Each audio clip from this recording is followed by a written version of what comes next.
Hi hello welcome back to Swarnashri kitchen. మీ స్వర్ణ. ఈరోజు వీడియోలో మరొక కొత్త రెసిపీతోటైతే మీ ముందుకు నేను వచ్చేసానండి. అదేంటంటే చాలా తక్కువ ఇంగ్రీడియంట్స్లో శంకరపార ఎలా తయారు చేసుకోవాలో చూపించబోతున్నాను. సూపర్ క్రిస్పీగా, సూపర్ టేస్టీగా మన స్వీట్ షాప్లో తిన్న విధంగానైతే వస్తాయన్నమాట. చాలా గుల్లగా వస్తాయి. తక్కువ ప్రాసెస్, ఈజీ ఇంగ్రీడియంట్స్.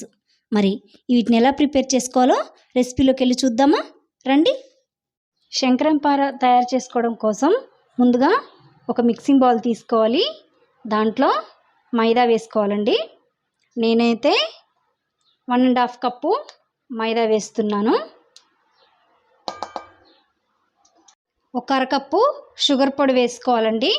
ఈ షుగర్ పొడి మిక్సీ చేసుకున్నాను. మిక్సీ చేసుకున్నప్పుడే 4-5 ఇలాచీలు తీసుకొని మిక్సీలో వేసుకొని ఇలా పొడి చేసుకొని అనమాట ఈ విధంగా వేసుకోవాలి.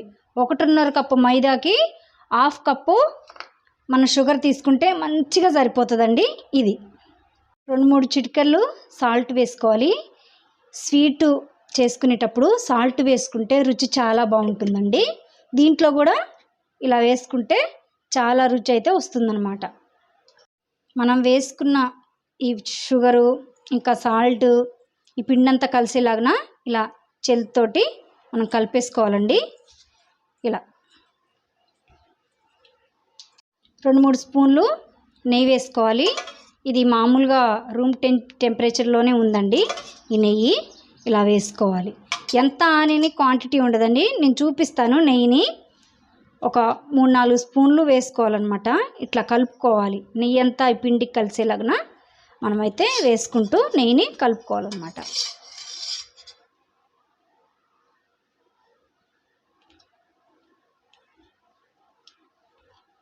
నెయ్యి వేసుకొని ఈ విధంగా పిండిని కలుపుకున్నాను.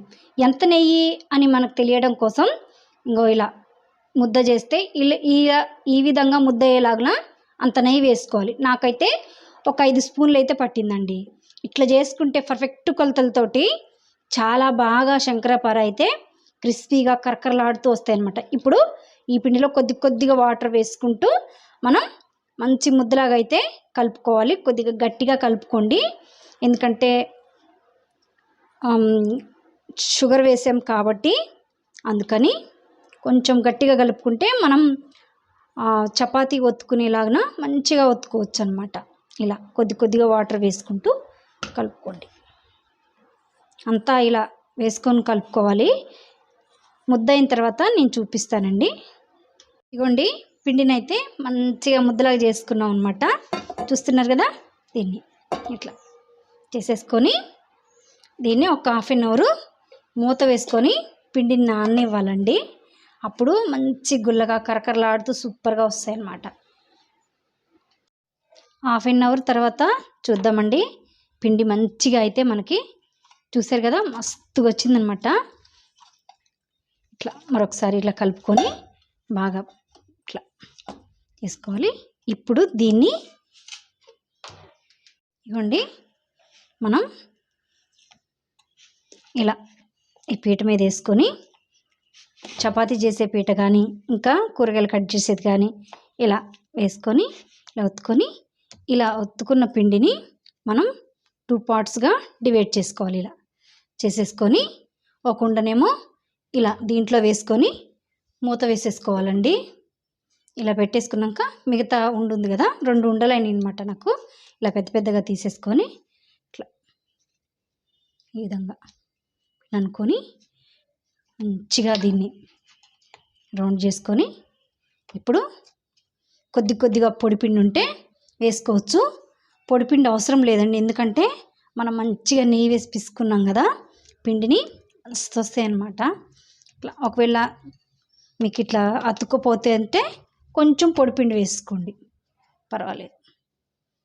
ఇట్లా ఈ విధంగా మంచిగా మనం చేసుకోవాలన్నమాట. చాలా బాగా వస్తాయండి ఇలా చేసుకుంటే. సూపర్గా గుల్లగా అసలు చాలా బాగా వస్తాయి అన్నమాట.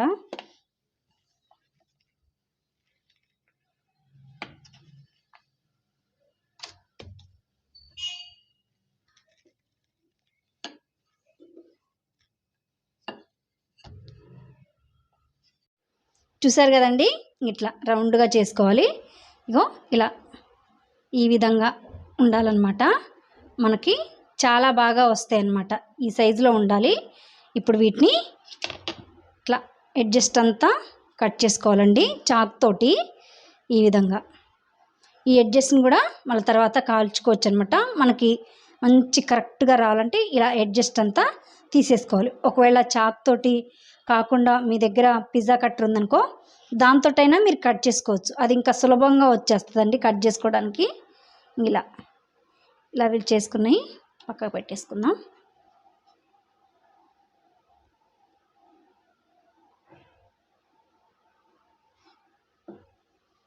ఇప్పుడు 1 ఇంచు కంటే కొంచెం తక్కువగానే ఇట్లా కట్ చేసుకోండి. ఈ విధంగా ఏవైనా కానివ్వండి చేసే పద్ధతిలోనే చేస్తే మాత్రం చాలా బాగా వస్తాయి. అవి కర్రీస్ అయినా కానివ్వండి, స్వీట్ ఐటమ్స్ కానీ ఏవైనా కానివ్వండి చాలా బాగా వస్తాయి అన్నమాట. సింపులే కానీ చేసుకునే పద్ధతి ప్రకారంగా చేసుకోవాలండి. ఇది ఇలా చిన్న చిన్నగా కట్ చేసుకుంటే మనం కాల్చుకున్నప్పుడు ఇంకా కొంచెం మనకి మంచిగా లావు అవుతాయి అన్నమాట. అందుకే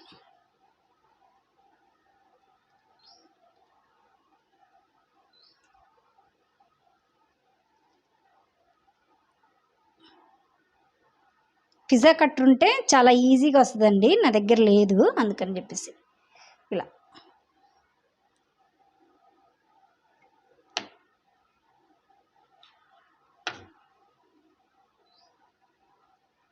ఇప్పుడు ఇలా సింపుల్గా ఇట్లా అంటే ఊరికనే ఇలాగ వచ్చేస్తాయి అన్నమాట. చూస్తున్నారా, ఇలా ఇవ్వండి చాలా బాగా వస్తాయి. చూసారు కదా, ఇవ్వండి ఈ విధంగా ఇలాగ ఉండాలన్నమాట. అప్పుడు మనకి శంకరపార కరెక్ట్గా వస్తాయి అన్నమాట. సూపర్గా వస్తాయి అన్నమాట. ఈ విధంగా అన్నిటిని కూడా ఇలా తీసేసుకోవాలండి. వీటిని చాలా సులభం అండి వీటిని తయారు చేసుకోవడం. టేస్ట్ కూడా అంతే బాగుంటుంది.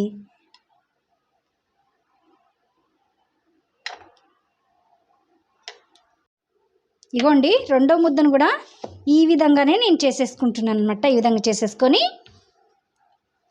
మంచిగా కట్ చేసేసుకొని అన్నీ ప్రిపేర్గా ఇలా అయితే పెట్టేసుకోవాలన్నమాట. ఇగోండి ఈ విధంగా అయితే ప్లేట్లోకి నేను తీసేసుకున్నాను మొత్తం కట్ చేసుకొని. మనం వీటిని కట్ చేసుకున్న వాటిని శంకరపార బిళ్ళల్ని ఫ్రై చేసుకోవడం కోసం స్టవ్ ఆన్ చేసుకొని మంచి కళాయి అయితే పెట్టుకోవాలండి. ఇప్పుడు కళాయిలో ఆయిల్ వేసుకోవాలి. ఆయిల్ మంచిగా హీట్ అయిన తర్వాత నేను చూపిస్తున్నాను చూడండి. ఈ విధంగా ఒక్కొక్కటిగా మన కళాయికి నూనెకి సరిపోయేంత ఈ బిళ్ళల్ని అయితే వేసుకోవాలన్నమాట. ఇట్లా అయితే అండి ఫస్ట్ నూనె వేసుకున్నాక బాగా హీట్ అవుతుంది కదండి, అప్పుడు మీరు స్టవ్ని కట్టేసేయండి. తర్వాత కట్టేసిన తర్వాత వీటన్నిటిని వేసుకోండి. ఇలా వేసుకున్న తర్వాత ఇవి పైకి తేలుతాయి అన్నమాట.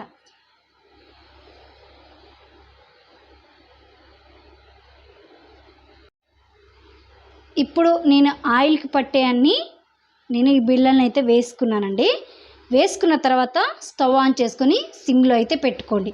సిమ్లో కానీ మీడియంలో కానీ పెట్టుకోండి. ఇలా సిమ్లో కానీ మీడియంలో పెట్టుకున్న తర్వాత కొద్ది కొద్దిగా ఇలా చూడండి పైకి వస్తూ ఉంటున్నాయి అన్నమాట. అది ముందుగానే ఆయిల్ హీట్ అయ్యి గ్యాస్ ఉంచుకొని మనం వేసుకుంటే ఉడకకుండా మాడిపోతాయండి. అందుకని అన్నమాట ఈ టిప్స్ తోటి నేను చెప్పిన కొలతలతోటి మీరు చేసుకుంటే మాత్రం శంకరపార సూపర్ పర్ఫెక్ట్గా వస్తుందన్నమాట. ఇప్పుడు మనం ఇలా గరిటె పెట్టి కలుపుకోవాలి. చూస్తున్నారు కదా, ఇలా వేగుతూ ఉన్నాయన్నమాట. ఇక ఇట్లా కలుపుకోవాలి. మంచి రెడ్ కలర్లో వచ్చే వరకు వీటిని వేయించుకోవాలండి. ఇది ఇలా ఇలా కలుపుకొని మళ్ళీ మీడియంలోనే ఉంచుకోండి ఫ్లేమ్ని. అప్పుడు బాగా కాలుతాయి, అన్నీ ఒకే రకంగా కాలుతాయి అన్నమాట. ఇప్పుడు ఇలా ఉన్నప్పుడు గరిటెతోటి ఇలా ఇలా అనుకుంటూ మంచిగా వీటిని వేయించుకోవాలండి. గోల్డెన్ కలర్ వచ్చే వరకు వేయించుకోవాలన్నమాట. కలుపుకుంటూ వేయించుకోవాలి. ఎందుకంటే గరిటె పెట్టి కలుపుకుంటూ వేయించుకోవాలి. అలాగే మనం ఉంచేసి కలుపుకోకుండా ఉంటే ఒక పక్క మనకి వేగుతాయి, ఒక పక్క వేగవు. కాబట్టి అందుకని ఇలా అన్నీ ఒకే రకంగా మనకి కలర్ రావాలంటే గరిటెతోటి ఇలా కలుపుకుంటూ వేయించుకోవాలి. ఇదండి, మీడియం సిమ్ పెట్టుకుంటూ ఈ విధంగా వేయించుకోవాలి. ఇవ్వండి కొలతలతోటి ఇలాంటి టిప్స్ తోటి చేసుకుంటే చాలా పర్ఫెక్ట్గా సూపర్ టేస్ట్ తోటి వస్తాయన్నమాట. ఇదిగోండి, మనకైతే మంచిగా బ్రౌన్ కలర్లోకి అయితే సూపర్ అంటే సూపర్గా వచ్చేసినాయి. ఇప్పుడు ఇలా జాలిగరిటె తీసుకొని వీటన్నిటిని ఇలా వేసుకోవాలన్నమాట. ఇప్పుడు దీనికి ఉన్న ఆయిల్ అంతా మళ్ళీ ఆయిల్లోనే పడిపోతుంది. ఫస్ట్ మనం ఇలా తీసుకునేటప్పుడు మెత్తగానే ఉంటాయండి. చల్లారిన తర్వాత చాలా క్రిస్పీగా కరకరలాడుతూ వస్తాయి. అలా ఎందుకు వస్తాయంటే మనం ముందుగానే పిండిలో నెయ్యి వేసుకొని మనం పిండి ముద్దను కలుపుకున్నాం కదండి, దాని ద్వారాగా ఇలా వస్తాయన్నమాట. ఇదండి, చాలా క్రిస్పీగా మనం స్వీట్ షాప్లో కొనుక్కొని తింటూ ఉంటాం కదా, ఆ రుచితోటి చాలా బాగా వస్తాయి అన్నమాట. ఇలా అన్నిటిని కూడా తీసేసుకోవాలి.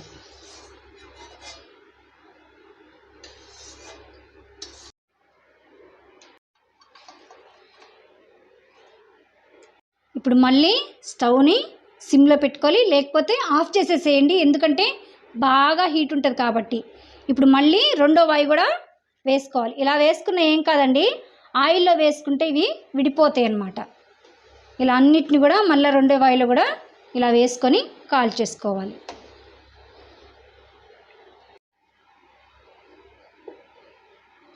ఇంతేనండి, చక్కెరపార తయారు చేసుకునేది. చాలా సింపుల్ ఇంగ్రీడియంట్స్ తోటి చూసేశారు కదా. మరి నచ్చిందా? నచ్చినట్లయితే ప్లీజ్ అండి ఒక లైక్ చేయండి. స్వర్ణశ్రీ కిచెన్ని సబ్స్క్రైబ్ చేసుకోండి. తెలిసిన వాళ్ళకి రిలేటివ్స్ కూడా షేర్ చేయండి. Thank you for watching. Bye అండి.